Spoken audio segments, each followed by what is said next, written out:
नमस्कार दोस्तों। आज मैं आपको जेठ मास के जलदान की कहानी सुनाने जा रही हूँ। ज्येष्ठ मास में जल के दान का बहुत बड़ा महत्व होता है। भीषण गर्मी में पानी की दिक्कत होने लगती है, जिसके चलते कई लोगों को पीने का पानी भी नहीं मिल पाता।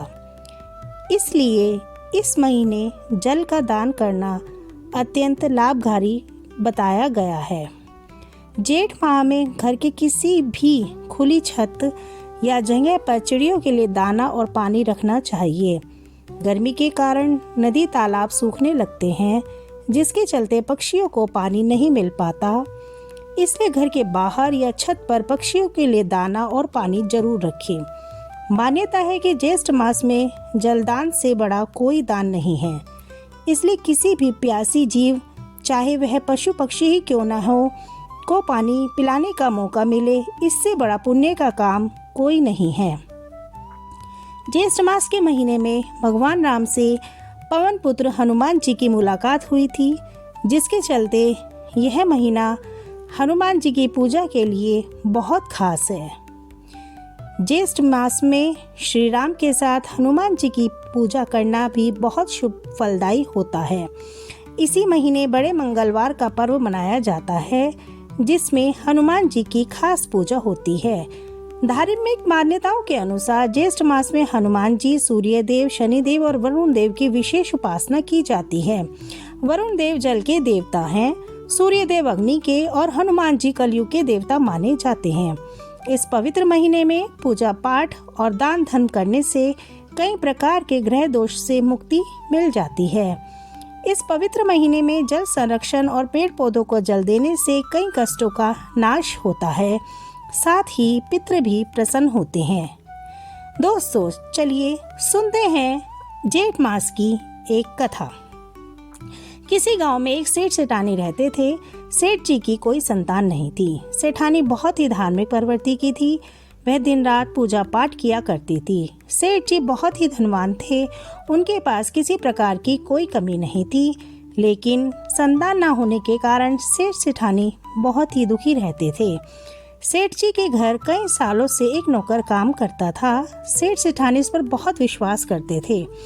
एक दिन की बात है, सेठ सेठानी बहुत दुखी थे। तब वह नौकर सेठ जी के पास आया और बोला, सेठ जी, आप संतान न होने के कारण बहुत दुखी हैं। मुझसे आपका यह दुख देखा नहीं जाता। मैं एक संत महात्मा को जानता हूँ, वह बहुत ज्ञानी है। वो संत आपकी हर समस्या का हल जरूर निकालेंगे। अगर आप कहें तो मैं उनको यहाँ लेकर आऊँ। तब सेठ जी ने कहा कि मैं तो बहुत निराश हो चुका हूँ। लगता है हमारे भाग्य में संतान सुख है ही नहीं। लेकिन फिर भी अगर तुम्हें लगता है कि वह संत हमारी समस्या का समाधान करेंगे, तो तुम्हें उन पर विश्वास है, तो तुम उन्हें जरूर लेकर आओ। नौकर ने कहा, ठीक है मालिक, और वह वहाँ से चला गया। कुछ दिन बाद नौकर उन संत महात्मा को लेकर सेठ जी के घर आया। साधु महात्मा ने सेठ जी और सेठानी का हाथ देखा और कहा कि बेटा, तुम्हारी किस्मत में बच्चे का सुख नहीं है। यह सुनकर सेठ सेठानी रोने लगी और सेठ जी ने कहा, बाबा जी, ऐसा मत कहिए, कोई तो उपाय होगा। मैं अपनी सारी धन संपत्ति देने के लिए तैयार हूँ। तब साधु महात्मा ने कहा, बेटा, धन संपत्ति से संतान का सुख नहीं खरीदा जा सकता। तुम्हारे पिछले जन्म के कर्मों के कारण तुम्हें इस जन्म में संतान का सुख नहीं मिला। तब सेठ जी ने कहा, बाबा, पिछले जन्म में मैंने ऐसा कौन सा पाप किया है जिससे इस जन्म में हमें संतान नहीं हुई। तब संत बाबा ने कहा, बेटा, पिछले जन्म में तुम एक मंदिर के पुजारी थे। दिन रात तुम भगवान की सेवा किया करते थे, लेकिन तुम्हें एक पुत्र की चाह थी और तुम्हारे यहाँ पुत्री हुई।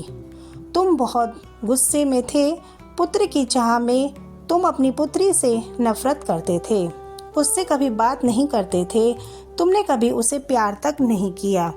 जब तुम्हारी पुत्री 5 साल की हुई, तब उसकी तबीयत खराब हो गई और तुमने नफरत के कारण कहीं भी उसका इलाज नहीं कराया, जिसके कारण तुम्हारी पुत्री की मृत्यु हो गई। दिन रात भगवान को पूजा करने के कारण तुम्हें धन दौलत तो मिल गई, लेकिन पुत्र की चाह में तुमसे कन्या की हत्या का दोष लग गया। जिस कारण इस जन्म में तुम्हारे कोई संतान नहीं है। यह सुनकर सेठ सेठानी को बहुत पश्चाताप हुआ और सेठ सेठानी बाबा के चरणों में गिर पड़े और कहने लगे, हे बाबा, आप तो बहुत ज्ञानी हैं, कृपया करके इस पाप से बचने का कोई उपाय तो बताइए। अब हमें संतान सुख ना मिले तो कोई बात नहीं, लेकिन हमें कन्या की हत्या के पाप से मुक्ति दिलाइए। हम कन्या हत्या के पाप के साथ जीवित नहीं रह सकते। तब साधु महात्मा ने कहा, एक उपाय है। पूरे जेठ मास में प्रातः अपने घर से पैदल गंगा तट पर जाकर गंगा स्नान करें और वहीं बैठकर शुद्ध जल का दान करें और प्यासे को पानी पिलाएं, तो तुम्हें इस पाप से मुक्ति अवश्य मिलेगी। जेठ मास में जलदान महादान होता है। इस दान को करने से व्यक्ति के जन्म जन्म के पाप मिट जाते हैं, लेकिन यह काम संकल्प लेकर करना चाहिए। अगर बीच में तुमने यह काम करना छोड़ दिया तो तुम पाप के भागीदार बनोगे। साधु महात्मा की बात मानकर सेठ सेठानी ने पूरे जेठ मास में गंगा स्नान किया तथा जलदान किया, जिसके प्रभाव से सेठ सेठानी के सारे पाप नष्ट हो गए। जेठ मास में गंगा स्नान और जलदान करने से पुण्य के सेठ जी के घर 1 साल बाद एक कन्या ने जन्म लिया। सेठ सेठानी बहुत खुश हुए और अपनी कन्या के साथ साथ खुशी खुशी रहने लगे। इसी प्रकार जेठ मास में जो कोई भी गंगा का स्नान करता है, उसके जाने अनजाने में किए हुए भी पाप नष्ट हो जाते हैं। तो दोस्तों, आपको यह वीडियो पसंद आई हो तो वीडियो को लाइक ज़रूर करें। धन्यवाद।